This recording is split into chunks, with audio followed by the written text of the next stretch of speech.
Wife accused me of cheating every time I talked to a woman, so we tried therapy, but it didn't help. Then she slept with a guy to let me know how it feels. My name is John, and I am 30 years old.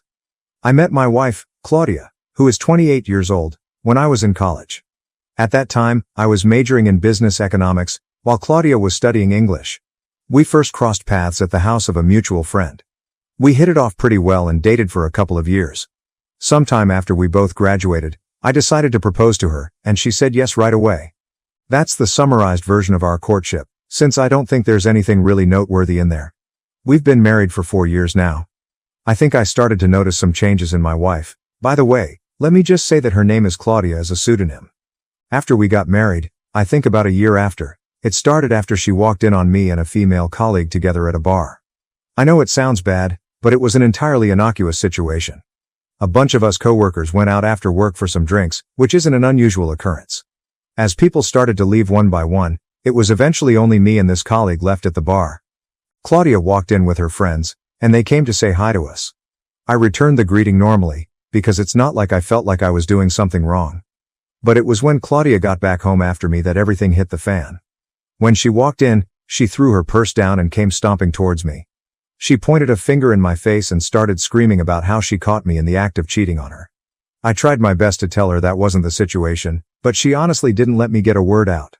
When she finally calmed down, only after calling me every terrible thing a person can call a cheater, I explained the situation to her, even showing her photos that the group of us had taken earlier that night. I also pointed out to her that I didn't react strangely when she came with her friends because I knew I wasn't doing anything wrong, and I had hoped it would be evident. After my explanation, she said okay, seeming to have finally understood.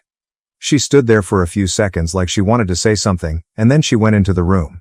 This was quite some time ago, but it still irks me to this day that she never apologized after all of that. However, the reason why I'm retelling this whole episode is because that was the point where she seemed to become clingy and overly jealous. And I would sense mood shifts if I looked in the direction of a woman or simply answered a few questions for a woman, even if she was just asking for directions. I also noticed that these rules didn't seem to apply to women who were very obviously not a threat. I think a sensible amount of jealousy is healthy, because it allows for the enforcement of boundaries, but it's very easy to tell when it's excessive. In her case, it just seemed to become excessive after that episode, which didn't make sense to me because she had no reason to be so wary of me in the presence of other women. Most of the time, I'll know that an interaction with a woman has soured her because I'll notice a shift in her emotions, but it is only some of the time that she actually starts something. It's never a civil discussion, as she always gets emotional around the topic, and to say it drives me crazy is an understatement. She'll always cite the smallest thing as the reason she suspects me. For instance, there was a time when she caught me and one of the female neighbors in our apartment building talking in the hallway. We were literally just talking about some basic politics, and Claudia walked out of our apartment, saw us in the hallway, and walked back in. As soon as I saw that happen, I knew I'd be in for it at that very moment. I'll admit that I thought of divorce because honestly, I knew that I couldn't keep living that way. It was highly draining. The only thing was I felt like it would be better for us to approach couples therapy first, at least before I ended things with her. After all, I love her. We tried that, and truth be told, it helped at least in the immediate period. But things took a comedic turn when she felt the therapist was taking my side too often, and then the therapist was the next person who Claudia assumed was trying to sleep with me. I remember laughing out loud the day she expressed that thought. It didn't make the situation better, but I couldn't help it. We eventually switched to a male therapist, and with that the sessions were at least able to go on much longer, at least until the point where it seemed like the changes were actually sticking in her head. We went several months without an incident, so it finally seemed like there was progress. Well, at least until the point that I'm writing this post about. The last several months have been normal, like how things were between us before the hyper-jealousy even became a thing. However, I think things blew up when Rebecca, the same colleague who was in the bar with me years back, came to the house to hand over some documents when I wasn't there. Since I was meant to be working from home the next week, I think my wife recognized her from the first time around. I don't know whether she had a Winter Soldier moment or whether it was simply because a woman came directly to the house looking for me, but all hell broke loose when I got back home. She started howling at me the moment I walked through the door, and I was greeted with the documents being thrown in my face. She asked me why Rebecca knew where I lived. According to her, before I could even answer, it was because I must have brought her there before to sleep with her. The real answer was simply that I had told her where I lived when she said she wanted to drop the documents off. It didn't help that Rebecca is quite a curvy woman, so it then moved into a rant about how I must like women who are more endowed than she is and I must have been sleeping with them all over town. She even said she was going to get herself tested for STDs because she was entirely convinced that I had cheated on her numerous times. Once she was done raving, I walked into the house, took a few basic things that I would need, and walked out. I honestly had nothing to say to her, especially not in that state. I also knew that no matter what I had to say, it probably wouldn't enter her head, because when she's in that emotional state, the voice of reason doesn't get to her. I knew it would be better for me to leave the house entirely, so I did that.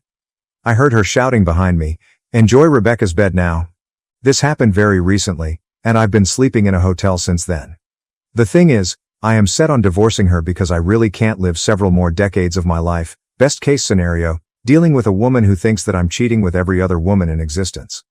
The problem is, I know that the therapy sessions help to some degree, and I'm fighting within myself, trying to figure out whether I should try and attend sessions with her again or whether I should just give up. I think this is the decision I need help with, so I'd love it if you could all give me your opinions and thoughts on the situation. Edit. I've noticed several comments suggesting that I've already done enough and that it's time to let go of our relationship. In many ways, I agree with this sentiment. I worry that regardless of how many therapy sessions we go through, it might only take one small incident for her to revert to her extreme jealousy. This constant fear of triggering her insecurities is draining, and it's not fair to either of us. Living under such tight control is not sustainable, and I'm exhausted from constantly having to prove my fidelity. While I may not proceed with a divorce immediately, I am now more open to the idea than ever before. The thought of ending our marriage is heartbreaking, but it may be the only way for both of us to find peace. If this issue arises again, I think I'll be ready to end it for good.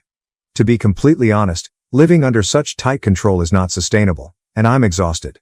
However, I also don't want to live with any regrets. Therefore, I plan to give her one last chance, but if it happens again, that will be the end for me. This last chance is not just for her but also for me to be sure that I did everything I could to save our marriage. I'm not very hopeful though, so I'm slowly preparing myself for the possibility of being single again. The thought of starting over is daunting, but it's better than enduring a life filled with mistrust, and constant accusations. I've reached a point where my mental health and well-being are more important than holding on to a relationship that causes me so much stress. It is what it is, and sometimes letting go is the best thing we can do for ourselves. Update 1. Well, here's an update that I wasn't expecting at all, and I don't even know how to express how freaking pissed off I am with this new development. As I mentioned in my last post, I was starting to get more comfortable with the idea of divorce, but I wanted to give her one more chance to improve. The good thing is that it didn't take long for it to become clear that she's never going to get better, and she showed me in the most obvious way possible. I realized there was a problem when we attended a friend's barbecue. Claudia was being unusually touchy with someone there. We didn't know the person, but I asked the host, who was my good friend, and he told me that the guy was recently divorced and worked in the construction industry. I was concerned because my wife had never been so touchy with anyone but me, so it was obviously strange behavior. This was about 2 weeks after the last episode I described in my previous post. Anyway, I tried my best to keep an eye on her during the barbecue and avoided making a scene. When we got home, I spoke to her about it. She didn't seem apologetic and said, "Well, now you know how it feels then." That left me speechless, because it was basically her admitting that she was rubbing up on that guy intentionally to make me jealous. It was so stupid to me since it wasn't even a sensible comparison. She gets jealous when other women speak to me. I've never thrown myself at them or gotten touchy. It was far from the same thing. She even added, "Are you just jealous because he's a handsome guy? Because he's more fit than you?" At that point, I walked out because I was starting to get to the point of anger where I wanted to hit something. She said nothing as I turned and left, and honestly, I knew for a fact that I was going to get in contact with the divorce lawyer. I didn't return to the house for 3 days. The funny thing is, even if I hadn't been sure enough, she solidified my decision the very next day. I got a call from my friend who hosted the barbecue. His name is Bill, and he seemed pretty serious. He said we should meet, so I agreed. When I met him, he told me that his friend, the one Claudia was talking to, called him. According to him, the guy said that he had hooked up with Claudia the day before, which was the day after I left the house, and he wanted to know what Bill thought about her since she said she was single. I must have zoned out at that point, because I honestly can't remember what was said after that. By hooked up, it seemed clear they had sex, and Claudia presented herself as single. The worst part is, I might not have found out if the other guy hadn't talked to Bill about it. My head was spinning, and I didn't know what to think or how to proceed at the moment. Bill saw I wasn't paying attention, so he waited for me to come back. He said he told the guy that Claudia was married, and the guy seemed genuinely shocked. Apparently, she gave no indication that she was married, and he told Bill, "Forget I asked, and I'll forget about her immediately." Bill finished telling me all of this, and I went home right away to confront her. I didn't rehearse anything and was ready to let my pure anger guide me, because honestly, was there anything to rehearse that would best express how to handle someone who is cheating on you? When I walked back into the house, I wouldn't say she was in a good mood, but she was more chatty than usual. After something like that, she still had an obvious attitude because the first thing she said was, "Didn't expect to see you back already?" with a stupid grin on her face. She was clearly trying to rile me up, and it worked because the first thing I said was, "Shut up." I've never been so curt, and she seemed taken aback. I then said, "You slept with a guy from the barbecue. Don't even think of denying it. You cheated on me, Claudia?" She stood there for a few seconds before sheepishly saying, "Now you know how it feels." It came out almost in a whisper, so I know she must have realized how stupid it sounded. I'm not proud of it, but I threw one of our ceramic kitchen ornaments at her feet.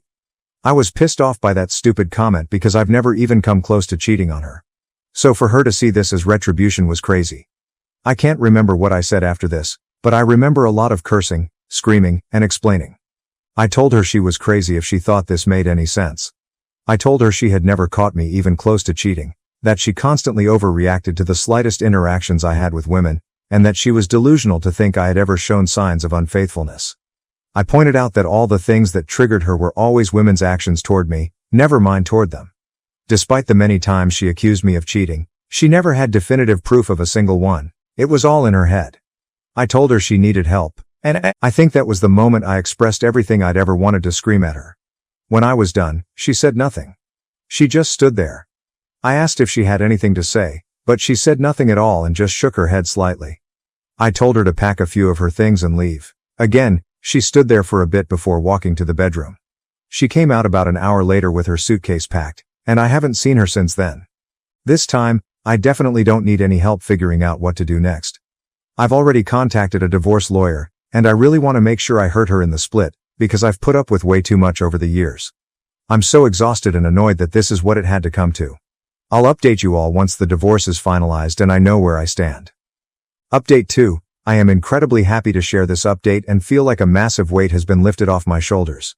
Honestly, I feel fantastic.